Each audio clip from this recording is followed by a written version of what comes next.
Live NFL trivia every Tuesday night on Twitch at 9 p.m. Eastern. Come show off your football knowledge and have a chance to win cash prizes. Check the link in the description to find out more.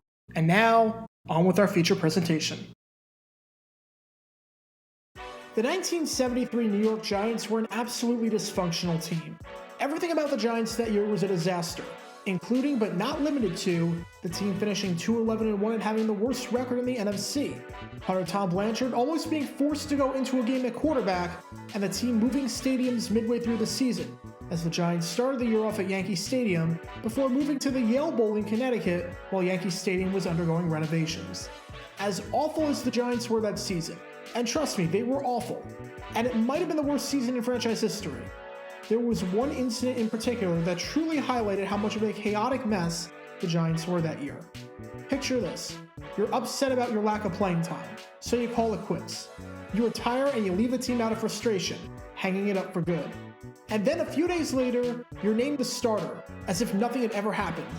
I made a video a while ago about the time that Riley Odoms tried to pull a George Costanza and it failed miserably, if you want to check that out in the upper right corner. But of course in New York, this kind of tactic actually worked. This is the bizarre story of Randy Johnson and the 1973 New York Giants. First, we need some context as to how we got to this point, because there is a lot to take in. Through 4 games in 1973, the Giants were pretty bad. After a strong 1972 season, where the team finished 8-6 under head coach and former team legend Alex Webster, the team was looking to carry that momentum into 1973, and that simply did not happen.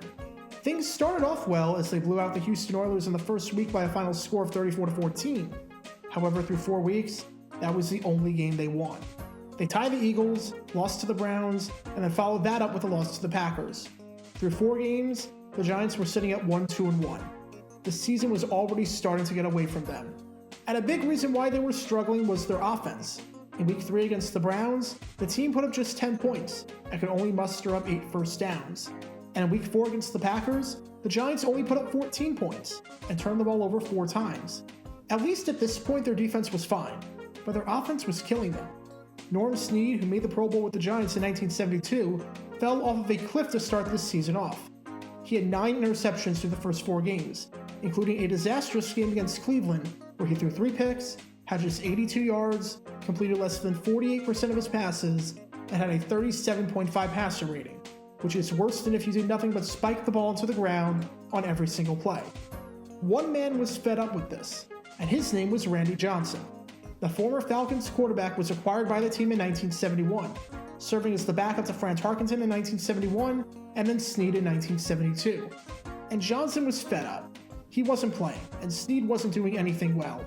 It should be noted before we go any further, Johnson was not a good quarterback. In his 5 years as the starter in Atlanta, he completed 48% of his passes while going 8-28-1, throwing 34 touchdowns and 65 interceptions. It's not like Webster was playing Curtis Painter over Peyton Manning. Webster was kind of screwed either way. But Johnson felt that he gave the Giants the best chance to win. And so, when Webster announced Snead as the starter for Week 5, Johnson did what any rational person would do in this situation. He quit the team. Johnson said that the decision was not easy, and that he spent a couple of sleepless nights thinking things over, but in the end, it was a matter of pride. Not only that, but if he was the starter, the Giants would be 4-0. That's right, the guy who never won more than 3 games in a season during his time with the Falcons was confident that the Giants would be undefeated with him as the starter. Fortunately, Johnson said that he wasn't taking a shot at Snead, which seems kinda hard to believe based on those comments. But he added, the feeling in this league is that you need 2 quarterbacks to win a title. There seems to be no need for 2 quarterbacks on this club. 6. Still, a statement like that in today's NFL would be almost laughable. As you can probably expect, the Giants did not take too kindly to this at all. Club president Wellington Mara threatened to withhold his pay for the rest of the season. Snead said that he understood Johnson's frustrations, but that quitting was the easy way out and didn't solve the problem. And Webster said what I think everyone was thinking, saying he said he wasn't knocking Norman, but the way I look at it, he was knocking the hell out of him. Now the Giants had to adjust to life without Randy Johnson, which meant that punter Tom Blanchard, who played some quarterback at Oregon but was still not a professional quarterback by any means, was the backup. As they headed into their Week 5 game against Washington, the deck was stacked against them. There was so much dysfunction that if they even so much as showed up on that Yale Bowl field, it was a win in the eyes of many. Washington won the game handily, winning it 21-3. The Giants turned the ball over 6 times. Norm Snead threw 4 picks and had a 31.6 passer rating. It was clear that Snead wasn't getting it done. And with that, the Giants did something almost unthinkable. Mara asked Johnson to come back. Mara wasn't holding any grudges, saying you don't turn your back on someone because you have a disagreement with them. He was burying the hatchet and blaming himself, even though, let's be perfectly clear, he did nothing wrong here. Johnson thought about it, and 9 days after he announced his retirement and seemingly burned every bridge in the book, came back to the team.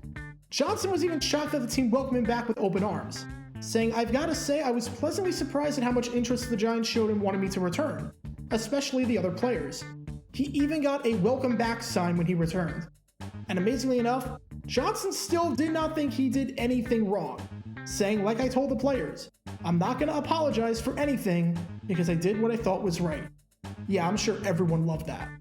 Johnson came back for their Week 6 contest against the Cowboys, and this game was just a massacre. Dallas led 45-14 at one point in the fourth quarter, and while Snead wasn't necessarily playing poorly, he did have a couple of sacks and an interception. Webster decided to see what Johnson had. He let Johnson come off the bench, and Johnson had a pretty stellar performance in garbage time, all things considered. Johnson threw 2 touchdown passes and no picks, while posting a passer rating of 123.1. The Giants still lost the game 45-28, but Johnson looked good enough in this game that Webster named him the starter for the following week. Webster said, "I think he deserves a shot. We've got to shake things up a little." Just to recap where we are in this story so far, Johnson retires on October 10th and burns the Brooklyn Bridge down in the process. His teammates and the organization are upset at him, and his head coach calls him out on his behavior. Then 9 days later, the team begs him to return, and a few days after that, he's named the starter.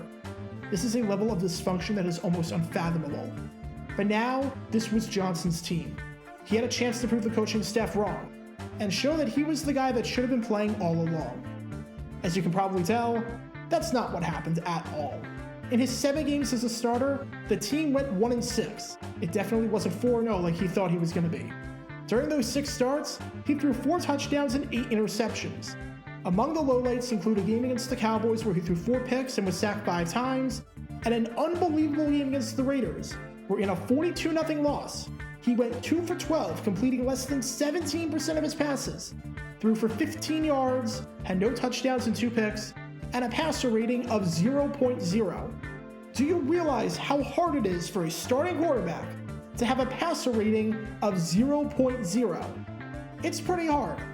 Johnson played in the World Football League in 1974, then bounced around as a backup for a couple of years after that, before never playing another down after the 1976 season. The 1973 Giants might hold the crown for the most dysfunctional team in NFL history if we're only looking at teams in the post-merger era. But it's a valuable teaching tool for kids. It's like they always say, if at first you don't succeed, quit the team, and they'll beg you to come back and you'll get what you want a few days later.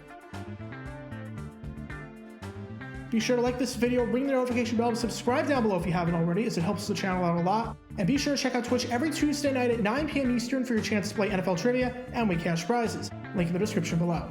If you want to see videos like this condensed down to 60 seconds, then follow me on TikTok at JarrowGator9 and subscribe to 60-Second NFL History on YouTube. Also, special thanks to all of our Patreon supporters for helping out the channel. Your support is greatly appreciated. See how you can become a patron and request future video topics in the description below.